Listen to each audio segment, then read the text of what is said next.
J'aurais simplement une question d'abord, peut-être avant d'en poser une deuxième ou de commenter. C'est celle de savoir si tu considères que cette manière de faire de la philosophie, de concevoir le rapport au texte philosophique, elle vaut toujours pour la pratique philosophique actuelle, ou est-ce qu'il y a un moment donné où ça s'arrête? Dans ton exposé, j'ai pas compris si c'était quelque chose dont tu disais que ça perdurait ou si c'était une époque du traitement du texte philosophique qui était bien circonscrite.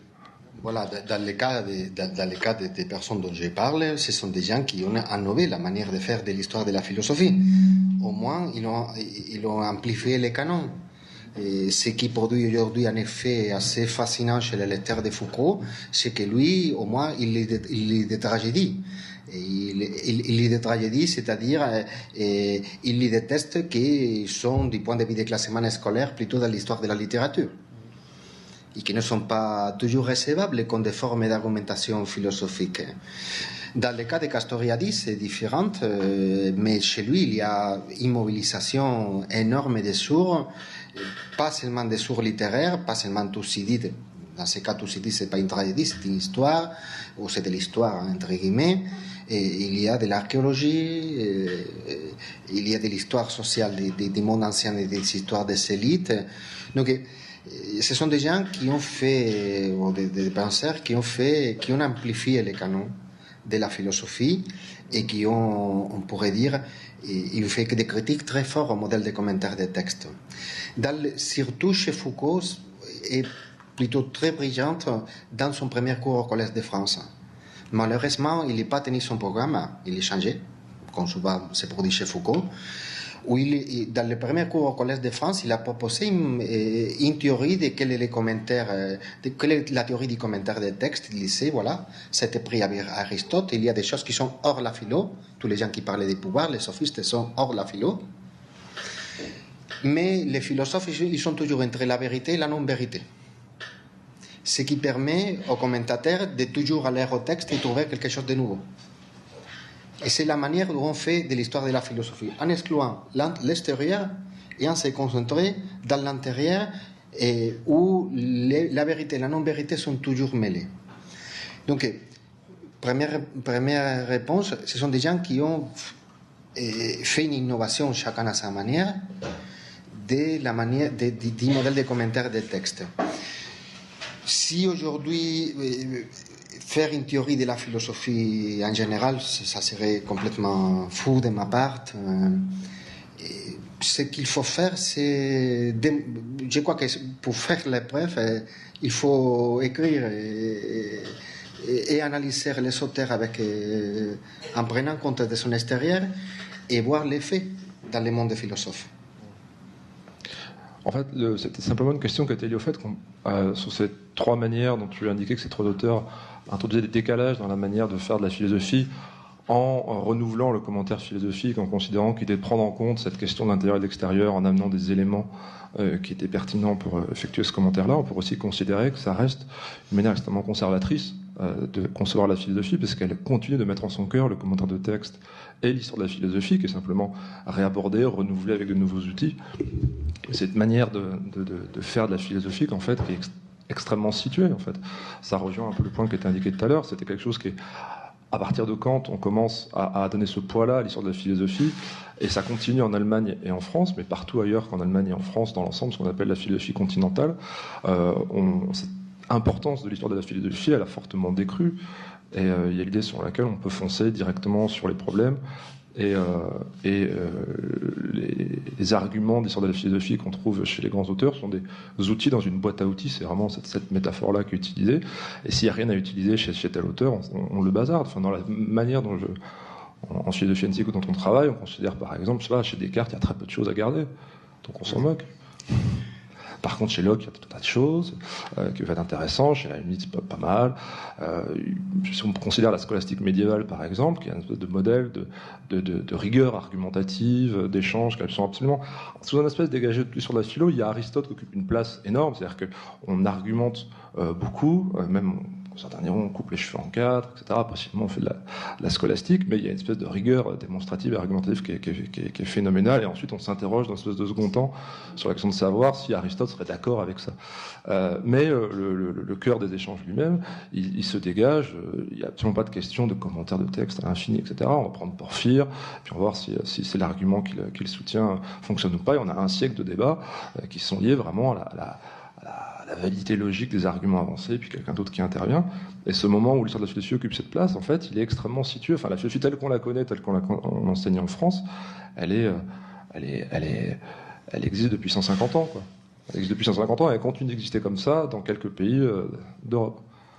Ce que je veux dire, c'est que, en fait, finalement, cette question, c'est peut-être une manière de prêcher pour ma paroisse, dire cette manière dont Foucault, Castoriadis, ces gens-là prétendent renouveler la philosophie, s'inscrit parfaitement dans cette tradition de fétichisation du texte, qui consiste à dire que les problèmes philosophiques, on les trouvera et on les résoudra dans les textes philosophiques qui ont été canonisés. Simplement, on va soit élargir le canon, soit le rétrécir, soit le traiter différemment.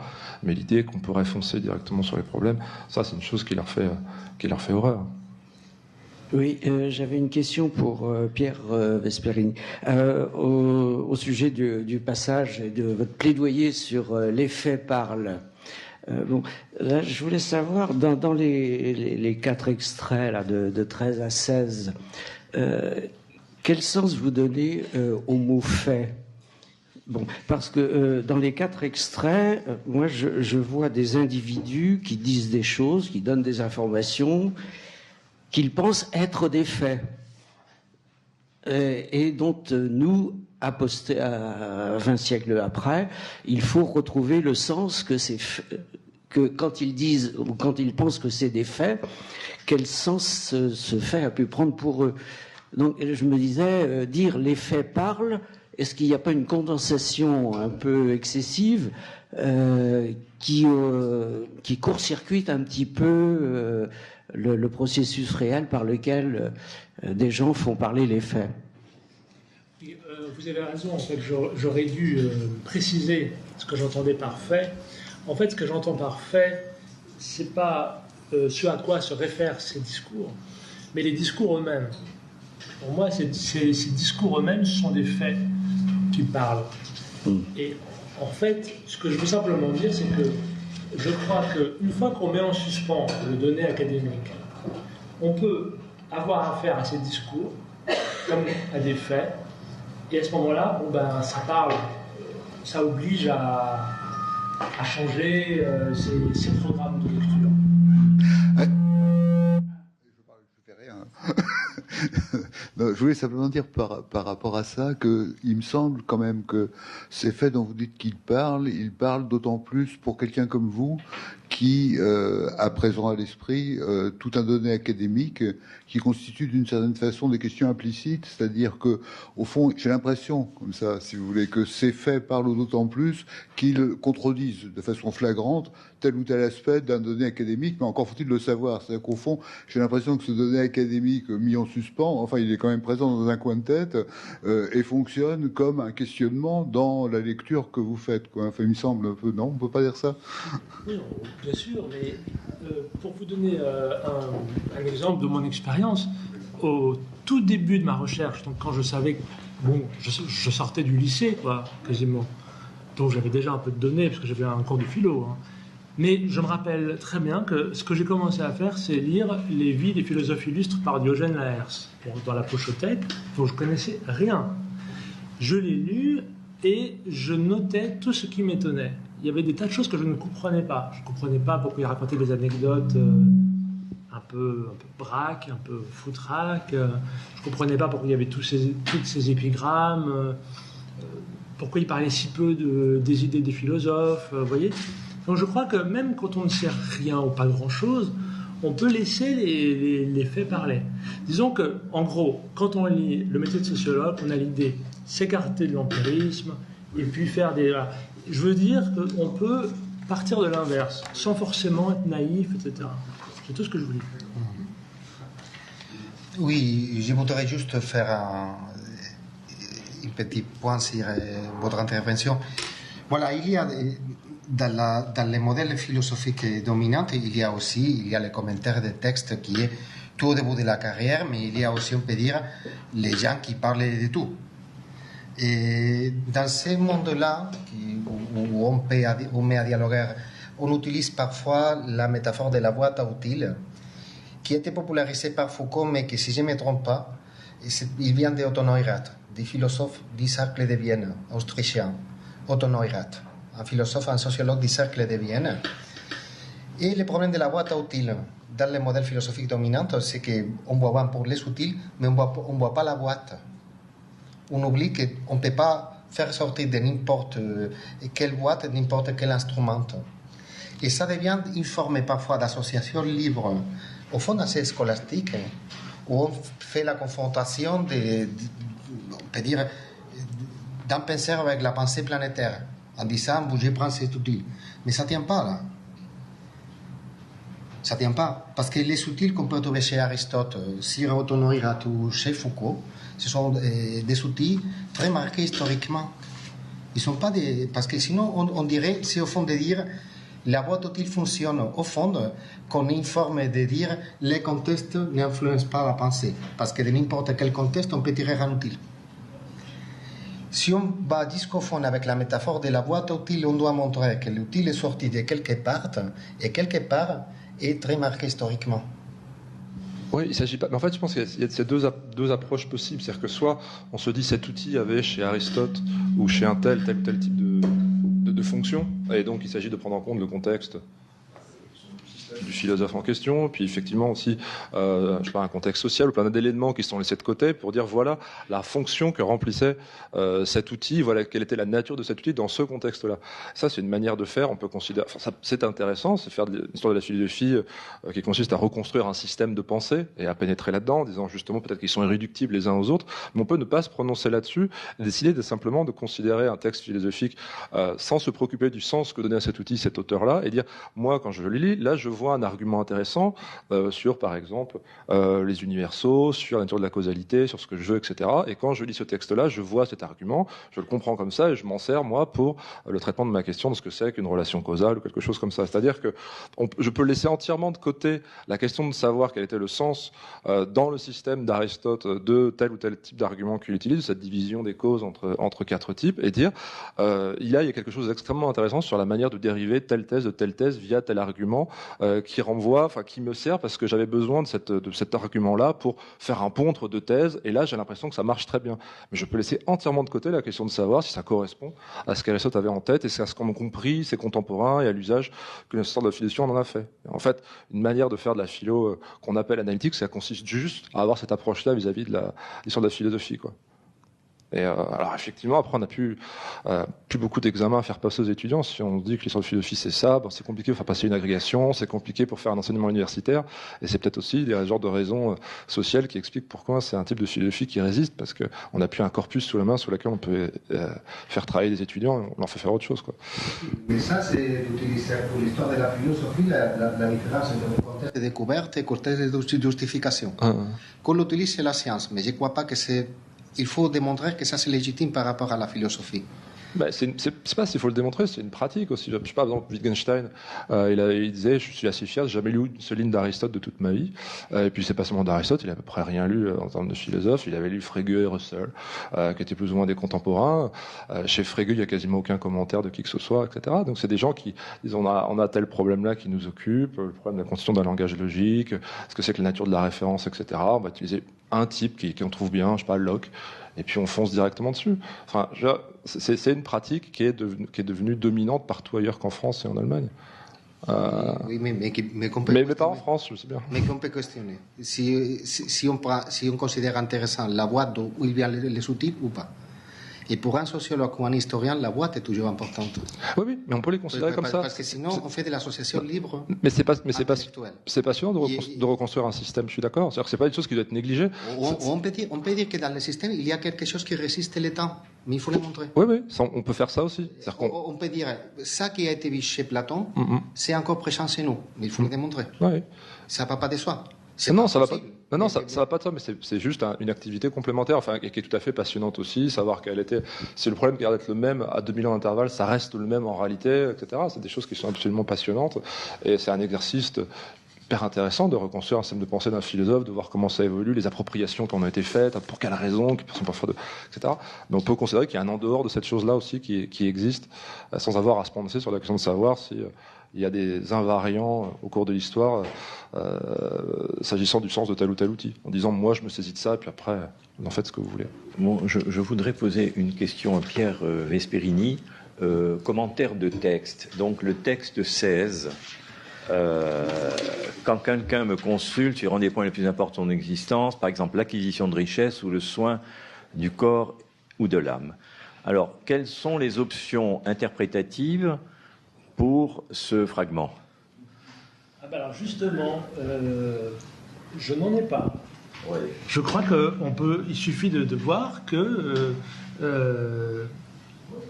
Platon est consulté par des gens sur l'acquisition des richesses, le soin du corps ou de l'âme. Je pense que ça parle. J'enregistre ce que dit Platon ici.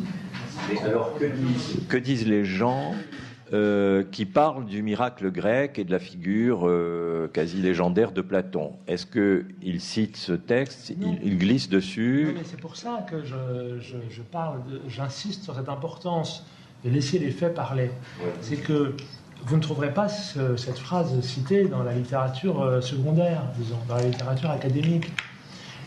Il faut lire, Foucault dit ça quelque part, il faut tout lire. C'est pas possible, mais c'est vrai que si on veut avoir un projet, disons, archéologique du savoir, il faut effectivement lire un maximum de textes bruts. Voilà, la lettre 7, c'est la lettre autobiographique de Platon. Et là, là j'aurais pu citer plein d'exemples comme ça, qui sont des exemples où on voit que ça ne se passait pas comme on pense. Je peux ajouter juste une chose sur mon expérience. Dans la lettre 7, il parle, si je ne me trompe pas, du rapport à la politique. Moi, comment on m'a enseigné ça à moi? C'est que Platon, il avait marre de la démocratie athénienne. Il a vu que la politique était pénible. Mais par contre, ce que dit la lettre 7, c'est différent. Mes camarades qui ont été éduqués par Socrate, mon oncle Critias, il a mis en place un gouvernement totalitaire, le gouvernement de 30 tyrans, et quand j'ai vu ça, je suis parti. Mais expliquer la lettre 7 sans restituer le contexte, ça peut produire, c'est le fait qu'il y a encore aujourd'hui, une idée complètement fausse de ce qu'il voulait dire Platon. C'est-à-dire, je suis déçu de la politique. Non, j'étais déçu de la politique réactionnaire dont j'avais mis mes espoirs. Et pour ça, il faut reconstituer et savoir quel est l'espace politique où il a laissé Platon. Donc, c'est ça la question. Les paris philosophiques et sociologiques, les paris sociologiques, c'est qu'on comprend mieux les textes des philosophes si on fait bien l'histoire. Moi, juste peut-être pour reformuler, en fait, on voit bien comment vous déconstruisez votre objet, avec la sociologie notamment. On a plus de mal à voir peut-être comment vous le construisez, parce qu'on a l'impression finalement à vous écouter qu'il y a une sorte d'empirisme heureux qui serait secondaire après avoir déconstruit. Après avoir déconstruit les... Et par ailleurs, moi, ce que je remarquais, c'est que la proposition 19, là, quand vous citez Bourdieu pour critiquer un peu cette prétention au modèle, je trouve que là c'est vraiment, lui, l'idée de sa construction, et qu'elle est aussi traversée par des... Enfin, dans le dialogue que vous avez avec lui, c'est aussi traversé par des clivages disciplinaires, académiques. Enfin, voilà, moi, je sais pas, je retrouve là-dedans toutes les discussions que j'ai avec les historiens sur la capacité de faire des modèles, etc. Donc, voilà... Est-ce qu'il y a une possibilité de se débarrasser aussi de ces clivages académiques, non, pas seulement pour déconstruire, mais aussi pour construire, quoi? C'est vrai que ma formation, de ce point de vue-là, enfin ma formation, je ne suis pas historien, je suis plutôt littéraire en fait, institutionnellement. Mais effectivement, ma démarche est une démarche très, très historienne de ce point de vue-là. Et donc, elle donne vraiment, c'est vrai, donc cette priorité aux faits, aux données. Mais après, on voit comment les faits s'ordonnent. On voit, par exemple, qu'il y a des oppositions entre, par exemple, différents types de philosophie, différentes conceptions de la philosophie. Et je serai très bref, mais en fait, le mot philosophia dans l'Antiquité ne correspond jamais au mot philosophie moderne. Il y a 3 sens différents. Il y a la philosophia encyclopédique, celle dont je vous ai montré la ronde là. Il y a la philosophia éthique, qui est en fait la science de la bonne conduite, qui n'a rien de spirituel, non, c'est la science de la bonne conduite sociale. Et puis il y a la philosophia, qui est une connaissance sur les dieux, sur le divin, où philosophie est interchangeable avec théologia. Donc c'est voilà, je ne veux pas trop m'étendre, mais ce repérage, c'est un repérage que j'ai fait, c'est pas un modèle que j'ai construit, c'est effectivement j'ai vu à force de lire, de voir comment des gens s'opposaient, défendaient différentes formes de philosophia, j'ai vu qu'en fait effectivement il y avait 3 grandes conceptions de la philosophia qui vivaient, disons, dans les textes. Donc il faut effectivement commencer par s'imprégner, noter ce qui est étonnant, et puis petit à petit on voit des ordonnancements se faire. Derrida dit quelque part que dans la philosophie il y a les textes académiques qui sont traités de façon académique, et il lui dit, moi je travaille les textes académiques de façon non académique, et je travaille aussi sur des textes qui ne sont pas académiques. Donc il y a 2 façons d'analyser ça. Soit on dit, dans le milieu dans lequel il est, c'est illégitime ce qu'il fait, c'est hérétique, donc c'est courageux. Ou alors de l'extérieur, on dit, c'est encore la fétichisation du texte, c'est conformiste. Donc on discrédite. Après, donc, on a 2 analyses, la 1 ou la 2. Et la question, c'est comment on peut décider de la 2 plutôt que de la 1 ? Et donc, comment un sociologue ou un historien peut dire, moi je sais que c'est du conformisme, mais voilà, ça m'impressionne pas plus que ça. Ou la personne dit, ben oui, au contraire, c'est très courageux, ça a apporté beaucoup de choses à l'histoire de la philosophie, c'est passionnant, j'adore Derrida, et voilà. Enfin, donc, comment on décide entre 1 et 2 ? Alors, je voudrais profiter de votre question pour revenir sur ce débat autour du commentaire du texte philosophique. Je pense que une des choses que j'aime beaucoup chez Bourdieu, c'est la mise en garde contre les fausses antinomies. Et je pense que, en l'occurrence, nous sommes pris dans une fausse antinomie entre d'un côté une lecture historiciste ou sociologique qui, au fond, réduirait le texte à ses conditions sociales, pour le dire vite, et de l'autre, un commentaire enchanté, complètement interne, etc. Bon. Ces deux démarches sont deux versions caricaturales, à mon avis, du commentaire de texte. Je pense que, premièrement, je pense qu'on peut parfaitement associer à la fois un ancrage social d'un texte, vraiment faire de l'histoire culturelle d'un texte, et en même temps, sans pour autant dire que tout le texte, qu'on peut rendre compte de tout le texte par le contexte social. Ça, c'est une chose dont j'aimerais discuter avec vous. J'ai lu Les règles de l'art, par exemple, ou le livre de... je ne connais pas le prénom de Madame Boschetti sur Anna Boschetti sur Apollinaire.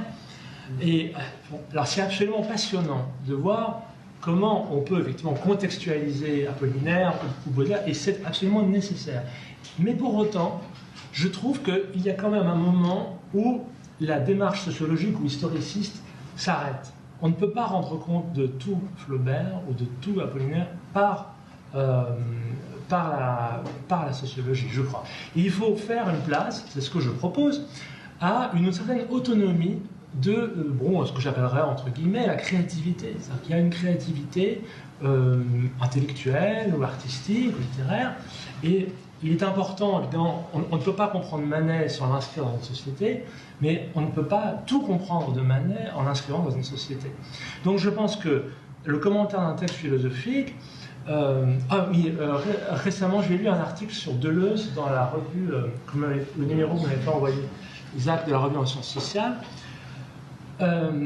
donc sur Deleuze, ancré dans sa réalité sociale. C'était très intéressant, mais je veux dire, on ne peut pas réduire la pensée on ne peut pas rendre compte, je ne veux pas dire réduire, mais rendre compte de la pensée de Deleuze uniquement à partir de ces déterminations sociales, aussi importantes soient-elles. Même quand Bourdieu s'applique à lui-même cette démarche en disant oui, les gens comme Derrida, Foucault et moi, notre travail, ça participe d'une humeur anti-institutionnelle. D'accord, mais enfin c'est un peu court, on va pas dire que Bourdieu, la pensée de Bourdieu, ça vient de son histoire. D'accord, ça joue, mais c'est pas tout Bourdieu. Il y a une créativité chez Bourdieu qui... donc, pour revenir à la question du génie, un jour quelqu'un a dit, c'est très à la mode de dire le génie, quelqu'un a dit un jour, Foucault n'était pas un génie, c'était juste un gros bosseur. Bon. Je suis désolé, il y a des tas de gens qui peuvent être des gros bosseurs, ils ne vont pas écrire les mots des choses et l'archéologie du savoir.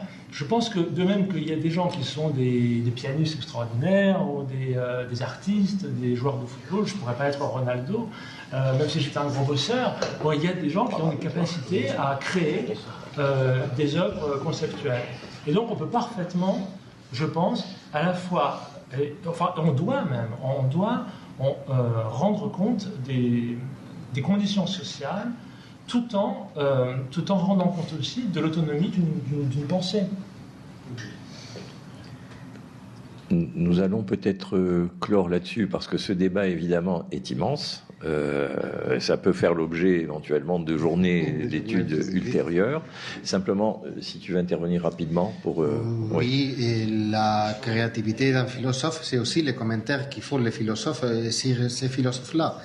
Il y a un livre de philosophie traditionnelle, pas écrit par un sociologue, qui est Pierre Robin, Les problèmes d'être chez Aristote, où il nous montre qu'Aristote était passé inaperçu ou presque inaperçu pendant des siècles. Il a été récupéré et lu. C'est le moment où Aristote il est devenu le maître de ceux qui sachent. Mais c'est le travail que les commentateurs d'Aristote ils l'ont fait d'Aristote.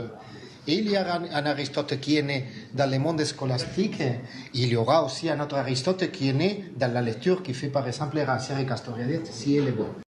Première chose, il y a les commentaires. C'est les commentaires qui produisent de la créativité, donc c'est une action sociale spécifiquement. Bien sûr, il faut avoir des virtualités dans les textes qui permettent ça. Mais on ne peut pas détacher les virtualités, c'est-à-dire le texte pur et l'action du commentateur. Et c'est une institution sociale, l'institution des commentaires. Deuxième chose, bien sûr, qu'on doit toujours justifier quels sont les éléments extradiscursifs qu'on fait intervenir dans l'explication du texte. Mais je crois que le pari d'une histoire sociale de la philosophie est de montrer qu'on limite le texte, même du point de vue philosophique, si on ne s'arrête pas à des sources exclusivement philosophiques.